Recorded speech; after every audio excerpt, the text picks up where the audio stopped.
O conteúdo deste livro foi inicialmente transmitido pelas ondas de rádio e depois publicado em 3 partes separadas.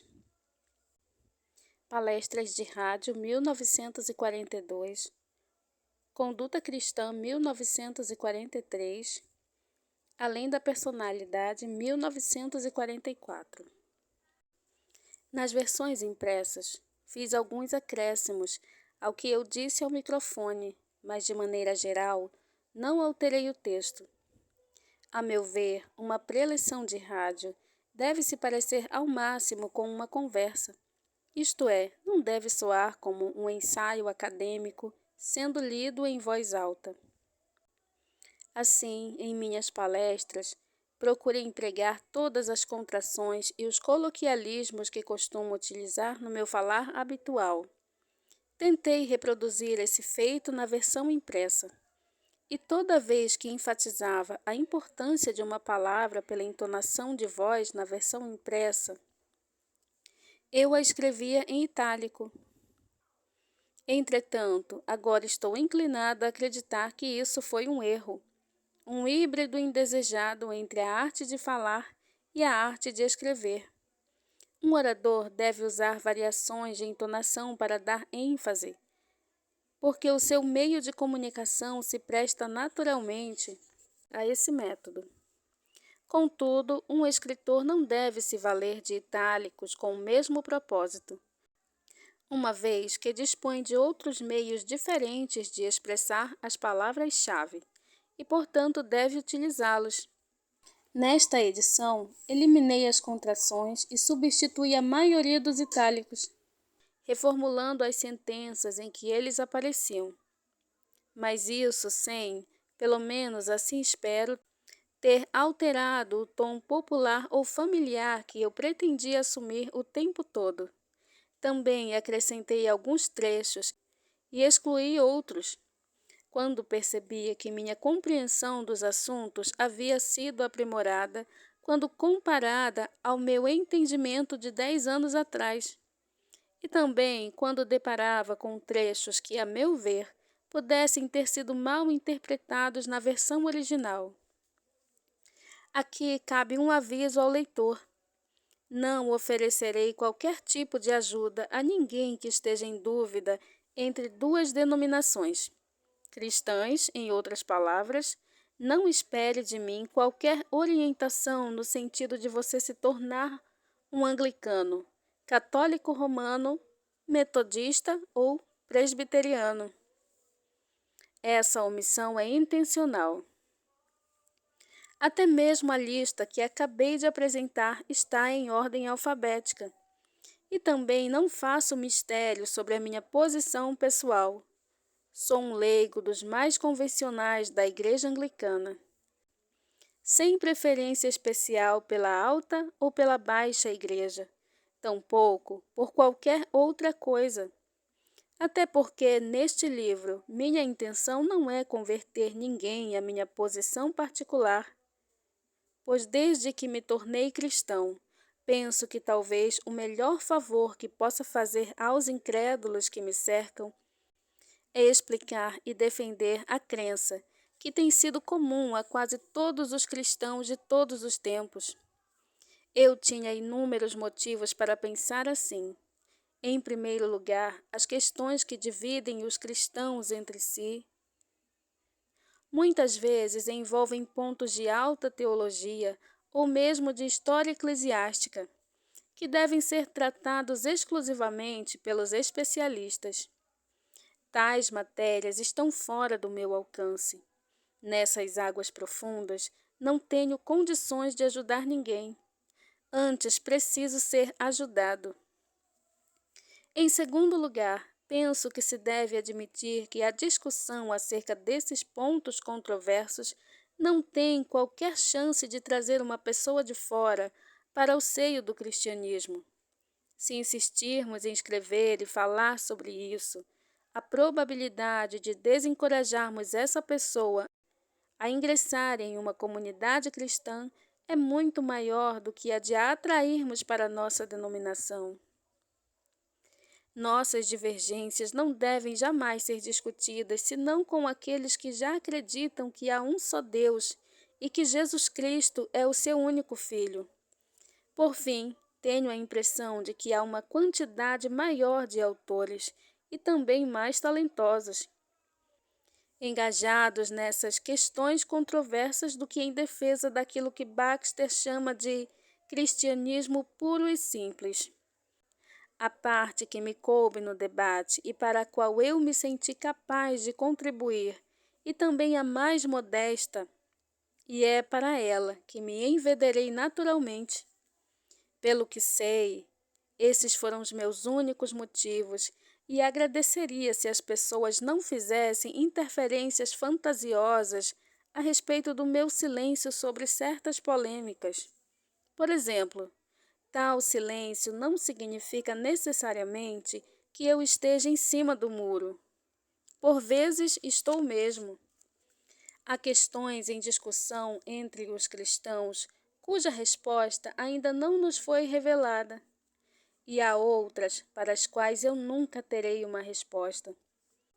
Se eu as fizesse, mesmo em um mundo melhor, poderia receber uma resposta, até onde sei, como aquela recebida por um inquiridor bem superior a mim. O que lhe importa? Quanto a você, siga-me. Mas há outras questões sobre as quais tenho opinião formada, e mesmo assim me mantenho em silêncio, pois não estou escrevendo para expor algo que eu poderia chamar de minha religião, mas sim para expor o cristianismo puro e simples, que é o que é. E o que já era muito tempo antes de eu ter nascido, independentemente de eu gostar disso ou não. Certas pessoas tiram conclusões precipitadas do fato de eu nunca dizer mais sobre a Virgem Maria do que aquilo que está relacionado ao nascimento virginal de Cristo. Mas certamente, meu motivo para não fazê-lo é óbvio, não é? Dizer mais do que isso me levaria imediatamente para âmbitos altamente controversos. E não há controvérsia entre os cristãos que deva ser tratada com maior delicadeza do que essa. As crenças católico-romanas nessa matéria não são defendidas com o fervor comum que se associa a todas as crenças religiosas sinceras, mas muito naturalmente com a sensibilidade peculiar e, por assim dizer, cavalheiresca que uma pessoa sente quando a honra de sua mãe ou sua amada está em questão.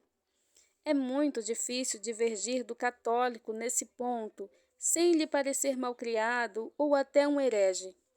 Por outro lado, as crenças protestantes opostas sobre esse assunto evocam sentimentos que vão até as raízes de todo tipo de monoteísmo. Para os protestantes radicais, parece que a distinção entre Criador e a criatura, por mais santa que seja, está sendo ameaçada pelo renascimento do politeísmo. Portanto, é difícil discordar deles sem parecer aos seus olhos pior que um herege, um pagão. Se há um tema que poderia arruinar um livro sobre o cristianismo puro e simples, se há algum tema capaz de tornar completamente improdutiva a leitura de pessoas que ainda não creem que o Filho da Virgem é Deus, certamente é esse. Por mais estranho que pareça, você não poderá tirar conclusões do meu silêncio no que diz respeito a temas polêmicos, nem mesmo que eu os considere importante, ou ao contrário, sem importância. Pois esse já é por si mesmo um dos pontos polêmicos. Uma das coisas sobre as quais os cristãos discordam é acerca da importância de sua discordância. Quando dois cristãos de denominações diferentes começam a discutir, certamente não demora para que um deles pergunte se tal ponto realmente importa, e o outro responde, se isso importa, mas é claro, é absolutamente essencial. Estou dizendo tudo isso simplesmente para deixar claro que tipo de livro eu estive tentando escrever. Certamente não para ocultar ou tentar fugir à responsabilidade por minhas crenças pessoais, pois sobre elas, como eu disse antes, não há segredo. Para citar o tio Toby, estão todas escritas no livro de oração comum.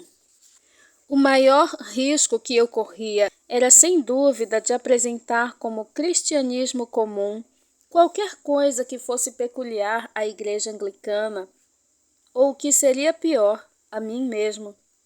Tentei evitar esse tipo de coisa, enviando o manuscrito original do que é atualmente o livro 2 para 4 clérigos, um anglicano, um católico romano, um metodista e outro presbiteriano, e submetendo a crítica deles. O metodista achou que eu não havia falado bastante sobre a fé. Já para o católico romano, eu tinha ido longe demais na falta de importância atribuída a teorias explicativas sobre a expiação. No mais, todos nós concordamos. Não submeti os outros livros a um veto semelhante, porque, embora possam suscitar diferentes opiniões entre os cristãos, são somente divergências individuais, e entre escolas de pensamento, não entre denominações. A julgar pelas resenhas e inúmeras cartas que me foram escritas, o livro, por mais que seja limitado em outros aspectos, alcançou sucesso, ao menos em apresentar um cristianismo concordante, ou comum, ou central, ou puro e simples. Nesse sentido, poderia ser útil refutar a acepção de que, se omitirmos os pontos divergentes, todo o restante seria um vago e minguado máximo divisor comum, MDC. O MDC é algo não apenas positivo, mas também pungente, que se distingue das crenças não cristãs por um profundo abismo que não é em nada comparável, nem mesmo às piores divisões internas ao cristianismo. Se eu não tiver servido diretamente à causa da reunificação, talvez tenha deixado claro por que deveríamos nos reunificar. Eu, certamente, já deparei com o afamado Odium Theologium, de membros convictos pertencentes a outras comunidades cristãs. Porém, a hostilidade vem mais da parte daqueles que estão à margem, seja os de dentro da igreja anglicana, seja de fora. Em outras palavras, aquelas pessoas que não são membros de nenhuma comunidade. Acho isso curiosamente consolador. É no seu centro, onde habitam os seus filhos mais honestos, que cada comunidade está de fato mais próxima da outra em espírito, se não em termos de doutrina. E isso sugere que no centro de cada uma há algo ou alguém que, apesar de todas as divergências de crenças, de todas as diferenças de temperamento e de todas as memórias de perseguição mútua, fala a mesma língua.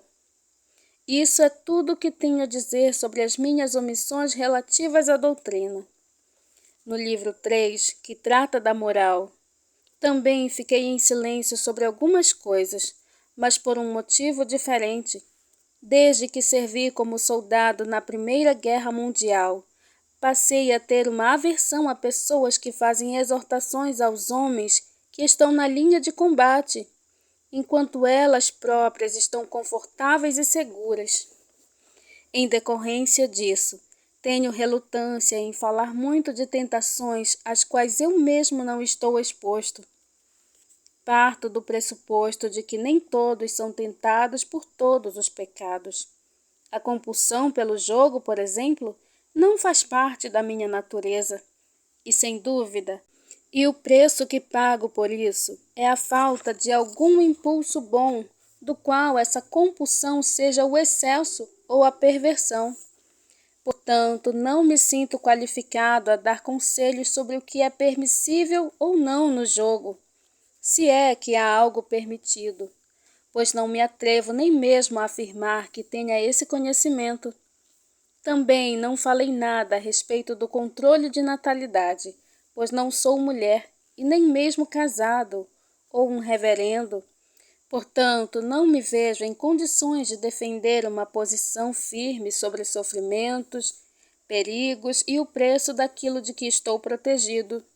Além disso, também, não exerço nenhuma atividade pastoral que me obrigue a isso. Há objeções perceptíveis e que também foram expressas, bem mais profundas contra o meu uso da palavra cristão, no sentido de que alguém aceita as doutrinas comuns do cristianismo.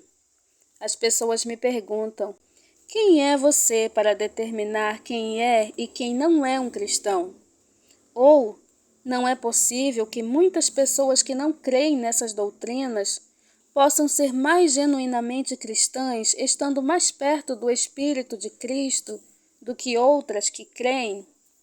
Com certeza, essa objeção é, em certo sentido, muito acertada, generosa, espiritual e sensível, e tem todas as qualidades acessíveis, exceto a de ser útil. Usar a linguagem como esses contestadores querem que a usemos seria simplesmente desastroso. Vou tentar deixar isso claro com base na história do uso de outra palavra bem menos importante, a palavra gentleman, cavalheiro em inglês. Tinha originalmente um significado evidente, uma pessoa que tinha um brasão e que era proprietária de terras. Sempre que dizíamos que alguém era um gentleman, não se estava fazendo nenhum elogio, mas simplesmente reconhecia-se um fato. Quando alguém se refere a outro como não sendo um gentleman, isso não era nenhuma ofensa, mas uma informação. Não havia contradição em dizer que João era um mentiroso e, ao mesmo tempo, um gentleman. Da mesma forma que não há contradição hoje em dizer que Tiago é um tolo e possui um mestrado. Mas depois vieram aqueles que disseram de forma tão acertada, generosa, espiritual, sensível, tão tudo menos útil. Mas a coisa mais importante acerca de um gentleman não é o seu brasão e suas terras, mas o seu comportamento. O verdadeiro gentleman é aquele que se comporta como tal. Não há dúvida nesse sentido de que Eduardo é um gentleman, mais genuíno do que João. E eles estão certos. Ser honroso, cortês e corajoso certamente são características bem melhores do que ter um brasão, mas não é a mesma coisa. É pior, não se trata de algo com que todos vão concordar. Chamar um homem de gentleman, nesse novo e refinado sentido da palavra, na verdade, não é de fato uma forma de informar algo sobre ele, mas sim uma forma de elogiá-lo. Ou seja, negar que ele seja um gentleman passa a ser um insulto. Quando uma palavra deixa de ter função descritiva e se torna meramente um termo de louvor, deixa de apresentar fatos sobre o objeto e passa a representar a atitude que o falante tem dele. Uma boa refeição significa apenas uma refeição que tenha sido apreciada pelo indivíduo. Depois que a palavra foi espiritualizada e refinada, a partir do seu sentido comum e objetivo, ser um gentleman dificilmente significa mais do que alguém de quem se gosta. Dessa forma, a palavra gentleman tornou-se inútil. Já tínhamos inúmeros termos de aprovação, de modo que esse não era necessário para esse fim. Por outro lado, se alguém, por exemplo, no trabalho de historiador, deseja usá-lo no seu sentido antigo, não poderá fazê-lo sem ter de dar explicações, uma vez que ele já não serve para esse propósito. Agora, se permitir que as pessoas comecem a espiritualizar e refinar, ou como elas poderiam alegar, aprofundar o sentido da palavra cristão, ela também será em breve uma palavra sem utilidade. Em primeiro lugar, os próprios cristãos já não estarão em condições de aplicá-la a ninguém. Não cabe a nós dizer quem, no sentido mais profundo do termo, está mais próximo do Espírito de Cristo. E também não conseguimos olhar dentro do coração das pessoas. Não cabe a nós fazer tal julgamento, e, na verdade, somos proibidos de fazê-lo. Seria a mais pura arrogância dizermos que alguém é ou não é um cristão nesse sentido refinado. E, obviamente, uma palavra que nunca pode ser aplicada jamais se tornará muito útil. Já os incrédulos, sem dúvida, ficarão contentes por usar a palavra no sentido refinado, uma vez que na boca deles ela não será mais que elogio. Ao chamar alguém de cristão, para eles isso não significa nada além de que aquele indivíduo é um bom homem. Mas esse modo de usar a palavra não representará nenhum enriquecimento da linguagem, uma vez que já dispomos do adjetivo bom. Nesse meio tempo, a palavra cristão tem sido despojada de qualquer propósito realmente útil a que pudesse ter servido. Deveríamos, portanto, ser fiéis ao sentido original mais óbvio. O nome cristãos foi empregado pela primeira vez em Antioquia, Atos 11:26, para designar os discípulos, aqueles que aceitavam em seus apóstolos. Não há dúvida de que ele era restrito àqueles que tivessem tirado o máximo proveito desse ensinamento, mas ao mesmo tempo não há dúvida de que foi estendido àqueles que de alguma forma refinada, espiritual e intrínseca estavam mais próximos do Espírito de Cristo do que o menos satisfatório dos discípulos. Não se trata de uma questão moral ou teológica, mas sim de empregar as palavras de tal forma que todos possamos entender o que elas significam.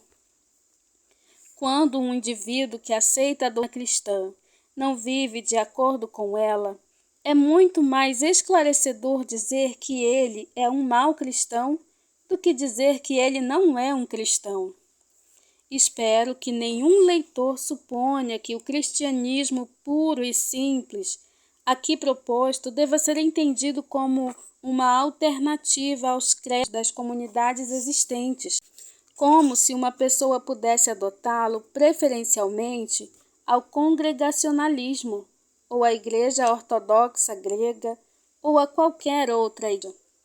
O cristianismo puro e simples é antes como um saguão de entrada, a partir do qual várias portas se abrem para diversos cômodos.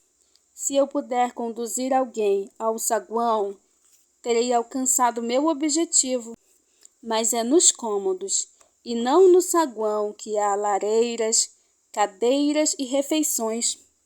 O saguão é uma sala de espera, um lugar a partir do qual se pode experimentar as várias portas, não um local para se morar.